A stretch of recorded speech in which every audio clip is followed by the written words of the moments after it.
The Symphony of Canterlot, Chapter 19, Crimes Done in Darkness.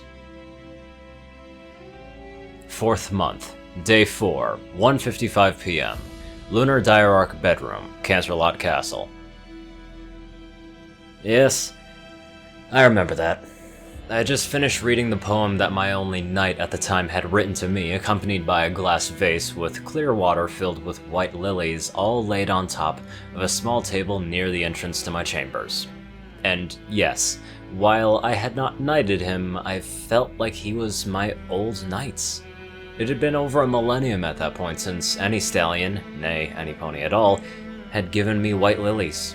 The poem itself read, "Moonlight bright, and stars shining white, regrets and blights of times far from sight. She who watches dreams at night, and whom Morpheus envies despite the changes in time.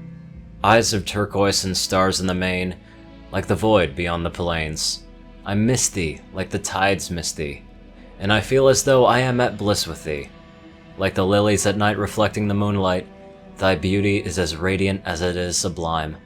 Thy sword once wrought against giants and gods, whose blood thee spilled, purpose and thought. I ask of thee if you can forgive the devil that brought the tears and broke thy heart. Yours, Arcanum Folklore." I honestly felt that he meant what he wrote. It was written hastily with horn writing, meaning that not much time was taken to think it up, and I was ready to forgive him. After I had gotten at least a few hours of sleep, I had been awake for 10 days straight at that time. Had I been anything less than an alicorn demigoddess, I would have perished from exhaustion. So, I closed the doors to my chambers and I went to lay on the bed that Sister had the servants bring to me. It is funny, in a way, how beds had become so much more comfortable since a millennium prior. How food had become larger and more delicious, how there is now the myriad of machines that was created and is depended upon now, and the increase in the amount of ponies involved in ruling the kingdom as well. In a way, to me, it was all so exciting. I wanted to see and learn of the new world I had awoken to. Many of my subjects fear me, others, specifically from noble lineages, outright have the arrogance to single me out and demand that I be imprisoned again. Had I not paid my dues? But at the same time, fools sought to bring Nightmare Moon back into the world to use as their personal weapon.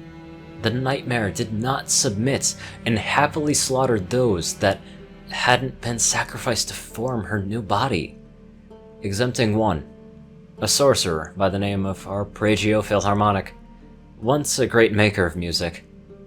But once the Nightmare had lost that sorcerer, one step forward to oppose her, Arcanum Folklore, he lured her into a trap, had tried various methods of killing the Nightmare and perhaps, by extension, me, only to be quickly impaled on a wall once those options had run out. He was a skilled magus, definitely knowledgeable, especially quite clever in combat, but his raw power was at best a tenth of Twilight Sparkle's, yet he, without question, without the elements of harmony, as a mere mortal sorcerer, he demonstrated bravery and resourcefulness that I hadn't seen in centuries. It was his apparent death, or near death, as he revealed to me later. He allowed me to struggle against the Nightmare within my own mind, to change some of her thoughts and certain actions in such a way that she would not kill any innocents. Twilight Sparkle and her friends might have freed me, but he gave me the will to give the elements of harmony a chance at defeating the Nightmare. That stallion felt like his soul, that it came from a time where gods and monsters roamed the earth. From his reaction, and from what I've read, he knows what it's like to bear an unforgivable sin, much like the times me and Sister lived in. And in many ways, that feeling swayed my mind into favoring him. That, and he had a sort of rugged handsomeness to him. As I finished those thoughts, I slumbered, and I did so peacefully. Up until something in my mind told me to wake up, and it was a profound sense of dread befalling me. I opened my eyes, and I felt 7 unicorn stallions entering the room, I decided not to move until I had them where I wanted. As they got closer, I saw them through the corners of my eyes. They were all wearing black cloth and simplistic steel chest armor. They had glowing lightning-spouting flat cylinders on their backs and were wearing what looked to me like plague doctor masks. And they all were wielding these rune-encrusted lightning-spouting spears. The design of the spears almost looked ancient, Germanian in appearance, and they got in position and got ready to strike. I summoned my primordial lightning and reduced one to burned flesh, blood, and entrails in the blink of an eye. They panicked, like young, virginal maidens facing their first stallion's girth. I quickly flew above the fools and summoned lightning for 3 more, reducing them to the appearance of dragon vomit. The 3 remaining tried to shoot lightning at me with little effect. I took it in like ale on a summer's night. I teleported between them, took the spear of one with my magic, broke the hard oaken pole in half as if it were a twig, and I magically pushed the other 2 to the other side of my chambers near the balcony. The one I had taken the spear from had a hoof-held weapon against me, a small crossbow-like mechanism that he shot. The pain in my leg, where I had been hit, was excruciating, greater than any arrow I had taken before, but I held fast, and my blood boiled. I ripped his head from his body, spilling blood all over my chambers. Threw his severed head to the side as his body stumbled and fell, moving his legs haphazardly, not knowing that his head had been long gone. I then teleported to the area near the balcony, and I used my right forehoof to smash one of the 2 fools' heads I had thrown here like a rotting watermelon. I was about to break the neck of the last one when he whimpered pathetically for his life. "Please, please, I surrender! I beg you, do not kill..." I cut his pathetic begs of mercy as I used my magic to hold him by the throat. I had taken a bath before deciding to take a nap that day, so I was not wearing my regalia.